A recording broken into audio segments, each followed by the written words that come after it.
देखते रहते हैं।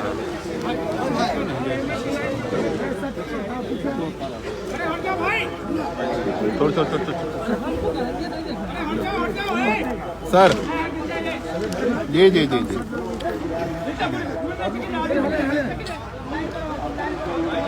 बोले जी जी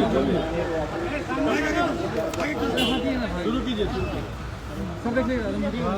सबसे पहले जितने भी नवनिर्वाचित सदस्य हैं उन सबको शुभकामनाएं हैं।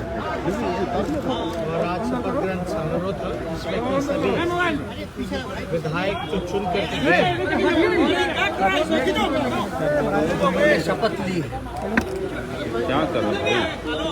और आप सब लोगों को पता है कि जनता ने जनादेश दिए, चुनाव आयोग ने नतीजे सुनाए, फिर भी सब लोगों को शुभकामनाएं हैं।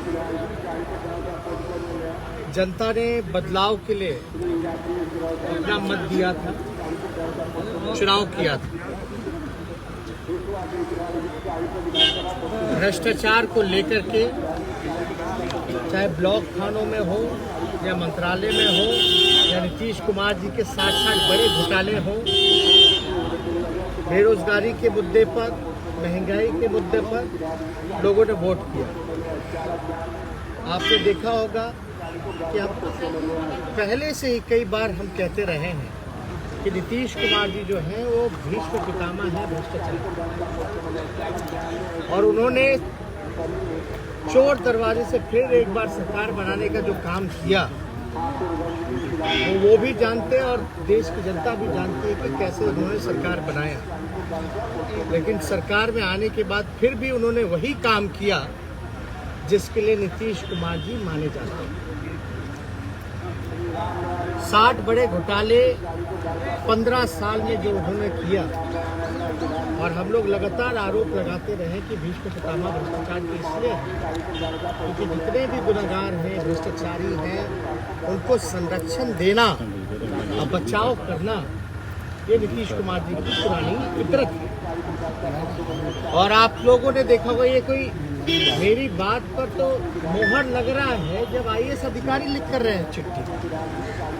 कई अधिकारियों ने, आईएएस अधिकारियों ने जो जांच करता है, उन्होंने तो खुले तौर पे चिट्ठी में लिखा है कि नीतीश कुमार जी चाहे कितने भी बड़े अपराध या घोटाले हुए हैं, उनको नीतीश कुमार जी ने संरक्षण दिया है। ये सिर्फ मैं ही नहीं कह रहा, बल्कि आईएएस अधिकारी भी आप कह रहे हैं। सरकार बनते ही उन्होंने शिक्षा मंत्री जो बनाया, जो चर्चित भ्रष्टाचार नियुक्ति घोटाला में जो शामिल रहे हैं, उनको उन्होंने शिक्षा मंत्रालय जैसी अहम जिम्मेदारी देने का काम किया। जिस दिन ऑफिस ज्वाइनिंग होती है उस दिन उनका रिजिग्नेशन आता है और फिर एक नए शिक्षा मंत्री को जिम्मेदारी दी जाती है, एक नए व्यक्ति को जिम्मेदारी दी जाती है जिसके कार्यकाल में खुद भी घोटाले हो रखे हैं और जिनकी पत्नी के ऊपर सीबीआई जांच चल रहा है, जो कि सुप्रीम कोर्ट में मैटर। हम तो चाहेंगे कि बिहार बदहाल इसलिए है क्योंकि नीतीश कुमार जी लगातार जो लोग खजाने लूटने वाले लोग हैं उनको इन्होंने बढ़ावा दिया और संरक्षण किया, जांच के नाम पे जी। अब जो नए शिक्षा मंत्री हैं जिनको जिम्मेदारी मिली, हम तो चाहेंगे कि बिहार के माननीय मुख्यमंत्री नीतीश कुमार जी को आकर के स्पष्टीकरण देना चाहिए। हर बात पे मुख्यमंत्री का जवाब नहीं होना चाहिए। चाहे जो भी घटना, ये फैसले लिए गए, ये मुख्यमंत्री का फैसला। मंत्रिमंडल का गठन करना, मेवालाल को मंत्री बनाना, ये मुख्यमंत्री का फैसला। तो मुख्यमंत्री के मुंह में दही क्यों जमा रहता है, ये बिहार की जनता जानना चाहती है। 60 घोटाले होने के बाद इनको पूरी तरीके से मुख्यमंत्री आए और नए जो शिक्षा मंत्री बने हैं उनके परिवार के ऊपर क्या गंभीर आरोप है, इसके लिए भी उनको स्पष्टीकरण देना चाहिए। आप लोग तो सब लोग जानते हैं, हम लोगों पे सवाल उठाते थे, अंतरात्मा जागती थी, नैतिकता की बात होती थी, गवर्नर हाउस पहुंच जाया करते थे। अब थोड़ी सी लाज शर्म नहीं बची।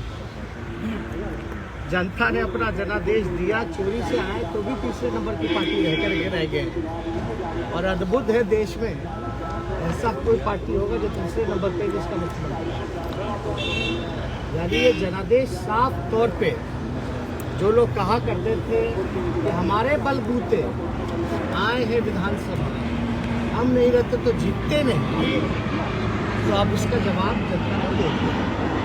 तो हम लोग कितना भी कुछ भी षड्यंत्र रचा गया हो, लेकिन राष्ट्रीय जनता दल सबसे बड़ी पार्टी उभर कर के आई, सिंगल लार्जेस्ट पार्टी, और लगभग 23.5% से भी ज़्यादा वोटें, जहां बीजेपी को 19% वोटें आई, वहां राष्ट्रीय जनता दल को 23.5% वोटें आई। कितना भी जोर जबरदस्ती किया गया हो, षड्यंत्र रचा हो, फिर भी हम लोग जो है 75 सीटों पर जीतने का काम किया। तो हम लोग तो चाहेंगे कि दर्जनों ऐसे मंत्री हैं जिनके ऊपर भ्रष्टाचार और कई संगीन आरोप लगे हैं। आपने देखा होगा कई ऐसे लोग जो बालिका गृह में लिप्त पड़े थे, उनको भी इस वक्त जो है संरक्षण दिया गया। हमको तो ज़्यादा कुछ नहीं कहना, सुप्रीम कोर्ट के फटकार के बावजूद भी नीतीश कुमार जी में कोई सुधार नहीं रहा, कोई लोक लज्जा नहीं बची।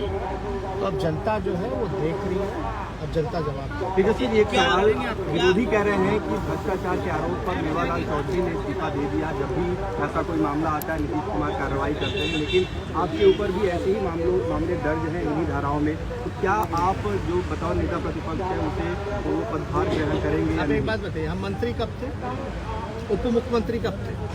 2015 से। क्या मेरा उप मुख्यमंत्री रहते हुए में कोई गंभीर आरोप लगा है? ये तो तब के पॉलिटिकल वेंडेटा, राजनीतिक षड्यंत्र वाले केसेस हैं जब मेरा मूछ नहीं था। तो ये तो जग जाहिर है ना। और हमने तो कई बार कहा है, और पिछले ही विधानसभा में, पिछले सेशन का जो रहा, अब तो हम पहला व्यक्ति है जो कहता रहा कि भाई जल्दी चार्जशीट करो, जल्दी चार्जशीट करो। तो हम तो लगातार कहते रहे, और मामला को डाइल्यूट करना, जो ईमानदारी से जनता के सवाल को उठा रहा है, जो जनहित के मुद्दों को उठा रहा है, जो असल मुद्दे हैं, जो जनता के लिए लड़ाई लड़ रहा है, ये तो चाहते हैं ऐसे लोगों को बदनाम करना। और ये तो इनकी पॉलिसी रही है, पॉलिसी नहीं बल्कि वर्किंग स्टाइल रहा है कि भाई लोगों के मन में एक गलत परसेप्शन, एक धारणा पैदा की जाए। लेकिन आप बताइए, हमारे खिलाफ तो किसी IAS अधिकारी ने नहीं बोला। हम तो चैलेंज करते हैं मुख्यमंत्री को, भैया हम 18 महीने उप मुख्यमंत्री रहे, 3 डिपार्टमेंट रहा, एक आरोप सिद्ध कर दो। सुशील मोदी जी कहाँ रह गए, क्यों नहीं सिद्ध कर पाए? तो उनको बयानबाजी के लिए वो कुछ भी स्टेटमेंट देते, वो सब जानते हैं। तो लेकिन नीतीश कुमार की कोई जिम्मेदारी होगी कि नहीं होगी बिहार के मुख्यमंत्री? उनकी जवाबदेही है कि नहीं है जनता के प्रति? जोर जबरदस्ती जैसे तैसे जो भी बने हो, अब लेकिन बन गए हैं तो जवाब तो देना उनका फर्ज बनता है। और ये तो अद्भुत है, आज हमारा शपथ है, शपथ से पहले इस्तीफा मांग रहे हैं। देश में पहली ऐसी घटना है जहां विपक्ष से इस्तीफा मांगा जा रहा है। इससे ज्यादा हास्यास्पद और क्या हो सकता है? पहली विकेट आपने गिरा दी है इस सरकार की, और आगे कितनी विकेट गिराएंगे?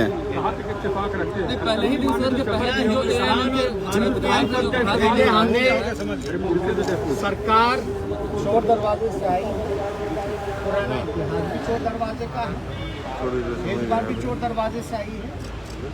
जनता ने जो जनादेश दिया, महागठबंधन की जीत हुई है। फिर भी जो भी हमारी जिम्मेदारी है, रोजगार बेरोजगारी को लेकर हम लोगों ने चुनाव लड़ा था।